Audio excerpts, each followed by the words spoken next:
بسم اللہ الرحمن الرحیم الحمدللہ والصلاۃ والسلام اما بعد. امام عصر مصلح عالم صاحب العصر والزمان اجل اللہ فرجہ الشریف کے تعلق سے جو سوالات ذہنوں میں پیدا ہوتے رہتے ہیں ان میں سے ایک سوال یہ بھی ہے کہ کیا امام مہدی اجل اللہ فرجہ الشریف کا نام صحائح ستہ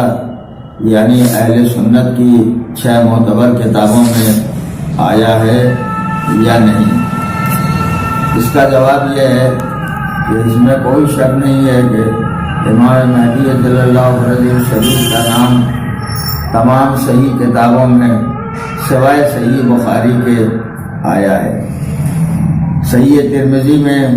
سنن ابن ماجہ میں، سنن ابو داود میں امام مہدی علیہ السلام کا نام اور جو کچھ ان کی شان و منزلت ہے وہ نبی کی حدیث کے طور پر وارد ہوئی ہے. اب رہ گئی بات صحیح مسلم اور سنن نسائی کی، تو ان دونوں کتابوں میں امام مہدی اجل اللہ فرجہ الشریف کا نام حذف کر دیا گیا ہے، اور اس کا شاہد یہ ہے کہ یہ حدیثیں جو سابق میں موجود تھیں صحیح مسلم میں، اسے ابن حجر عسقلانی نے صواعق محرقہ میں نقل کیا، اور ابن صبان نے اسعاف الراغبین میں، اور متقی ہندی نے کنز العمال میں، اور حمزاوی نے مشارق الانوار میں نقل کیا ہے، جس میں یہ کہا گیا ہے المہدی حق وہو من ولد فاطمہ،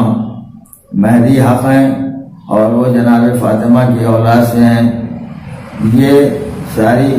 نقل کرنے والے صحیح مسلم کی کتابوں سے نقل کیا ہے، لیکن یہ حدیث اس وقت جو ہمارے پاس صحیح مسلم کے نسخے ہیں اس میں موجود نہیں ہے. اس کی گواہی اس بات سے بھی ہوتی ہے کہ پیغمبر اسلام کی حدیث امام مہدی اجل اللہ فرجہ الشریف کے تعلق سے سنن نسائی میں موجود ہے، اور سلمی نے عبد الدرر میں اس کو نقل کیا ہے، جس میں کہا گیا المہدی و منی، کہ مہدی میری نسل میں سے ہوں گے، مجھ سے ہوں گے. اور اسی طرح ابن صبان نے اور عبد المحسن عباد نے، ابن حجر عسقلانی نے، حمزاوی نے، شیخ منصور نے اس حدیث کو یوں نقل کیا المہدی حق وہو من ولد فاطمہ، مہدی حق ہیں اور وہ اولاد فاطمہ میں سے ہیں. اس کو انہوں نے سنن نسائی سے نقل کیا ہے، لیکن یہ اس وقت کے سنن نسائی کے نسخے میں موجود نہیں ہے. تو ضروری ہوتا ہے کہ ہم ان لوگوں کو جنہوں نے ان احادیث کو صحیح مسلم سے نقل کیا ہے اور سنن نسائی سے نقل کیا ہے، ان کو غلط بیانی کرنے سے متصف کریں، یا یہ کہ کہہ دیں گے کہ ان دونوں کتابوں سے یہ حدیث حذف کر دی گئی ہے شروع ہی میں. دوسری بات یہ ہے کہ اس وقت جو نسخہ صحیح مسلم کا موجود ہے، اگرچہ اس میں امام مہدی اجل اللہ فرجہ الشریف کے نام کی صراحت نہیں ہے، لیکن 2 حدیثیں اس سلسلے میں ذکر کی گئی ہیں کہ آخر زمانے میں پیغمبر کا ایک خلیفہ آئے گا اور عیسیٰ آسمان سے نازل ہوں گے، اور خود عیسیٰ امام مہدی اجل اللہ فرجہ الشریف کے پیچھے نماز ادا کریں گے. تو ہمارے لیے لازم ہوتا ہے کہ ہم اس صحیح کے بارے میں سوال کریں کہ وہ کون سا خلیفہ ہے جس کے پیچھے جناب عیسیٰ نماز پڑھیں گے. تو اس کا کیا جواب ان کے پاس ہو سکتا ہے؟ کیا یہ خلیفہ وہی ہے جس کے پیچھے جناب عیسیٰ نماز پڑھیں گے؟ وہ مہدی کے علاوہ ہے، اس کے بارے میں پیغمبر نے بشارت دی ہے. تیسری بات یہ ہے کہ اگر ہم یہ فرض بھی کر لیں کہ ان دونوں کتابوں میں پیغمبر کی حدیث امام کے سلسلے میں ذکر نہیں ہوئی ہے، لیکن دونوں نے اختلاف کیا ہے ان دونوں روایتوں کے نقل کرنے میں شرائط سے، اس لیے کہ امام کی احادیث صحیح ہیں ان دونوں کی شرطوں پر، لیکن ان دونوں نے بیان نہیں کیا ہے۔ حاکم نیشاپوری نے اپنی کتاب مستدرک میں ان احادیث کو جمع کیا ہے جس کو مسلم اور بخاری نے ذکر نہیں کیا ہے، اور ان کے لیے حق تھا کہ اس کو بیان کرتے اور نقل کرتے وہ ذکر، اور تمام حدیثوں کو جو نقل کیا ہے اس کے آخر میں یہ کہا ہے کہ یہ حدیث صحیح ہے شیخین کے شرطوں کے اعتبار سے، لیکن ان دونوں نے بیان نہیں کیا ہے۔ ان احادیث صحیحہ میں سے جو شیخین کی شرطوں پر بالکل صحیح ہیں اور جس کو نقل نہیں کیا ہے ان دونوں کتابوں میں، وہ امام مہدی کے سلسلے میں حدیثیں ہیں۔ ان میں سے 5 روایات کی طرف ہم اشارہ کرتے ہیں۔ پہلی روایت جس میں رسول اللہ صلی اللہ علیہ وآلہ وسلم نے فرمایا المہدی منا رجل من اہل البیت، مہدی ہم میں سے ہیں اور وہ اہل بیت کے عظیم فرد ہیں۔ دوسری روایت میں پیغمبر نے فرمایا نحن ولد عبد المطلب، ہم اولاد عبد المطلب میں ہیں اور مہدی بھی انہی اولاد میں ہیں۔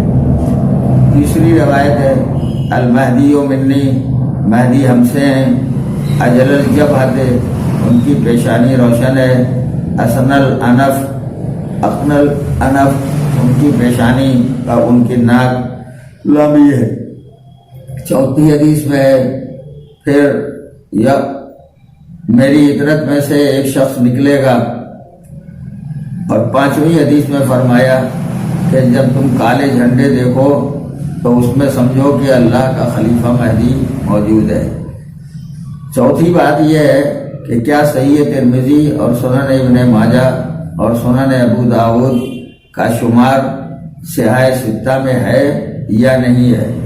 اگر ہم یہ کہتے ہیں کہ یہ سیاح میں سے ہے تو کوئی وجہ نہیں ہے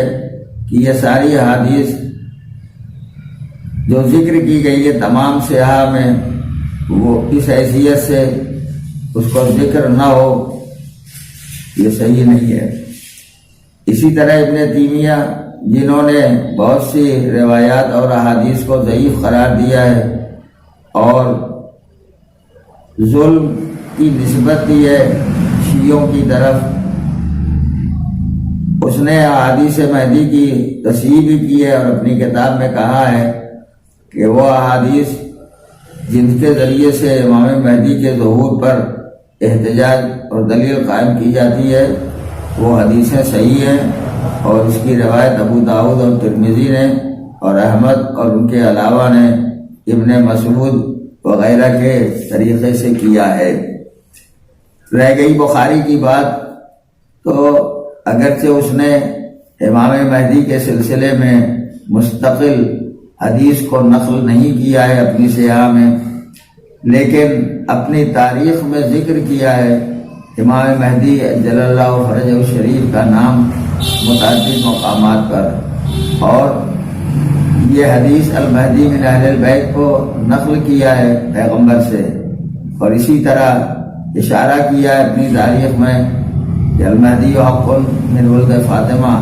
کہ مہدی حق ہیں اور جناب فاطمہ کی اولاد میں سے ہیں۔ اس سے یہ جواب آسانی سے پہچانا جا سکتا ہے کہ یہ کہنا صحیح نہیں ہے کہ امام مہدی کا نام اس میں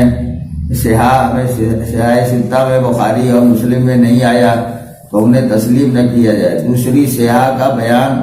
اور خود مستدرک علی الصحیحین کا بیان اس بات کی دلیل ہے